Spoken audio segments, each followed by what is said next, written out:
나사렛 아침 묵상입니다. 말씀을 마음에 새기고 말씀에 순종하며 사는 복된 하루가 되기를 바랍니다. 오늘 우리가 들어야 할 말씀은 출애굽기 20장 1절부터 17절입니다. 하나님이 이 모든 말씀으로 말씀하여 이르시되 나는 너를 애굽 땅 종되었던 집에서 인도하여 낸 내 하나님 여호와니라. 너는 나 외에는 다른 신들을 내게 두지 말라. 너를 위하여 새긴 우상을 만들지 말고 또 위로 하늘에 있는 것이나 아래로 땅에 있는 것이나 땅 아래 물속에 있는 것에 어떤 형상도 만들지 말며 그것들에게 절하지 말며 그것들을 섬기지 말라.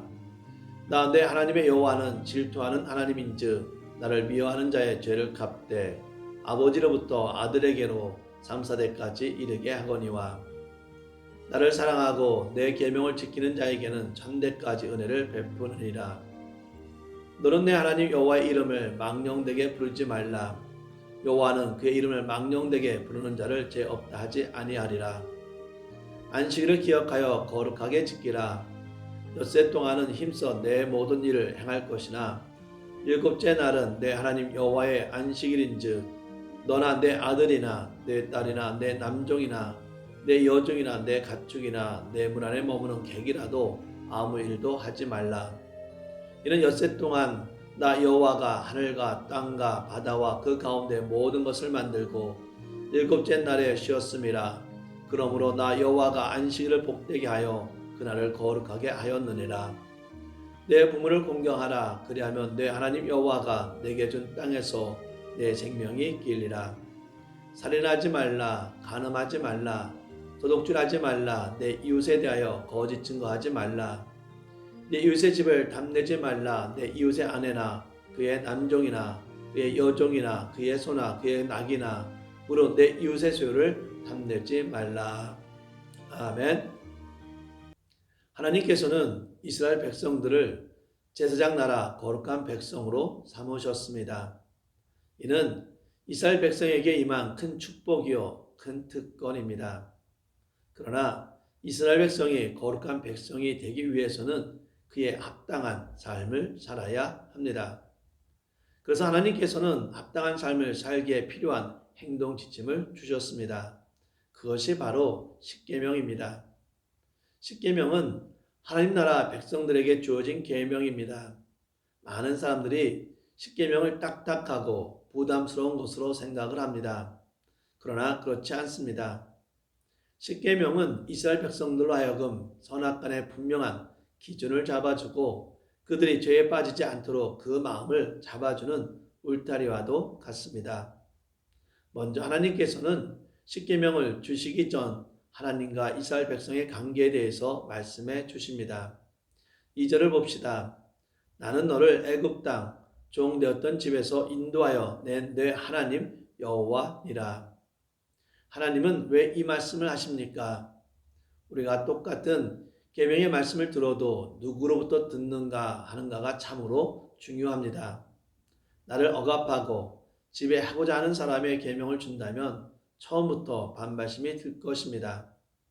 그러나 나를 사랑하고 나를 돕기 위해서 어떤 방향을 주면 그것이 아무리 힘든 방향이라도 기쁨으로 받아들일 수 있습니다. 또한 어떤 권위를 가지고 계명을 주는가에 달라집니다. 전능하시고 세상을 주관하시는 분의 계명은 온전히 받아들이려 할 것입니다. 전능하시고 세상을 주관하시는 하나님께서는 이스라엘 백성을 너무나 사랑하셔서 애굽의 압제에서 그들을 구원해 주셨습니다. 그 하나님께서 주신 계명이 있기에 온전함과 감사함으로 받으라는 것입니다. 첫 번째 계명이 무엇입니까? 3절을 읽어봅시다. 너는 나 외에는 다른 신들을 내게 두지 말라. 이 말씀은 예배의 대상에 대한 계명입니다. 이스라엘은 하나님의 백성으로서 예배를 드릴 때에 오직 한 분 하나님만을 섬기고 경배해야 한다는 것입니다. 다른 신을 섬겨서는 안 된다는 것입니다.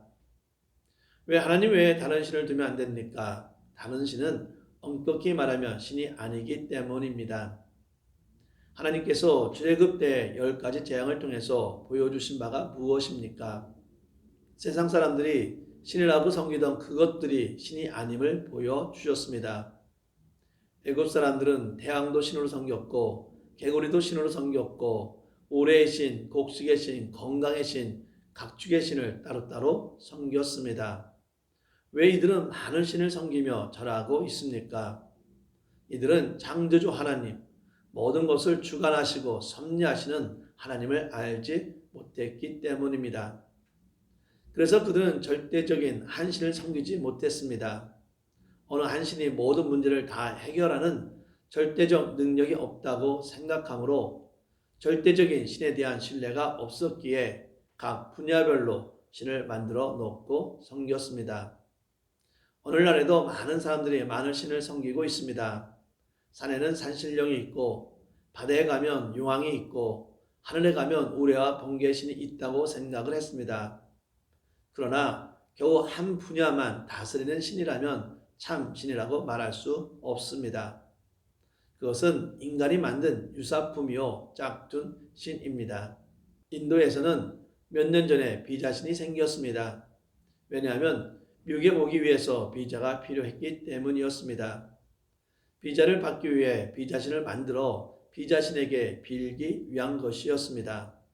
참신은 온 우주 만물을 창조하시고 다스리시고 지금도 역사와 개인의 삶을 섭리하고 계시는 여호와 하나님 한 분밖에 없습니다.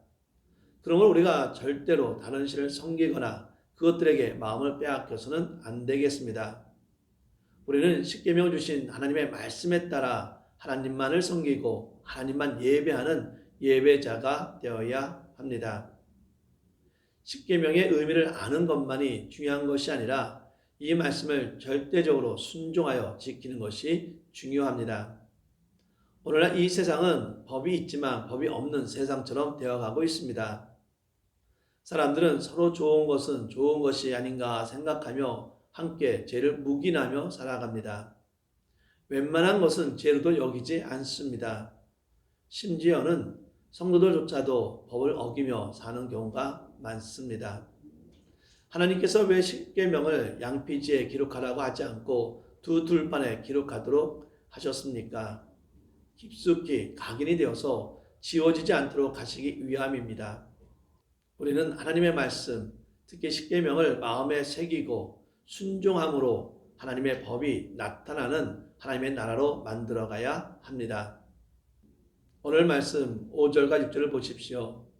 내 하나님 여호와는 질투하는 하나님인즉 나를 미워하는 자의 죄를 갑대 3, 4대까지 하고 나를 사랑하고 내 계명을 지키는 자에게는 1000대까지 은혜를 베푸신다고 하셨습니다. 하나님은 여호와의 계명을 지키는 자를 하나님을 사랑하는 자로 보시고 계명을 지키지 않는 자를 하나님을 미워하는 자로 보셨습니다. 그 사람이 정말 하나님을 사랑하는가 그렇지 않는가 하는 것은 무엇으로 알 수 있겠습니까? 하나님의 계명의 말씀을 두렵고 떨림으로 지켜 순종하는가 아니면 자기 생각과 감정대로 마음대로 사는가를 보면 압니다. 하나님의 계명의 말씀을 지키지 않고 자기 마음대로 사는 것은 당장은 편하고 좋은 것 같아도 절대로 그렇지 않습니다. 점점 그 마음의 진리의 추가 삐뚤어져서 나중에는 걷잡을 수 없이 망가지게 됩니다. 좀 힘들고 불편하고 어려워도 어찌하든지 계명의 말씀에 순종하고자 몸부림칠 때에 그 사람은 반석에 세운 집과 같이 견고한 인생을 살 수 있습니다. 사랑하는 나사렛 아침 묵상 성도 여러분, 우리는 하나님의 말씀, 계명을 중히 여기고 마음에 새겨야 합니다. 세상을 만들고 다스리고 보호하시는 하나님만을 전적으로 의지하고 예배하는 예배자가 되기를 바랍니다. 특별히 우리를 사랑함으로 하나님 나라의 백성으로 살아갈 수 있도록 주신 말씀과 계명에 순종하며 하나님 나라를 온전히 전파하며 사는 삶을 살기를 바랍니다. 기도하겠습니다. 세상을 만드시고 모든 것을 주관하시고 섭리하신 하나님을 경배하고 예배합니다.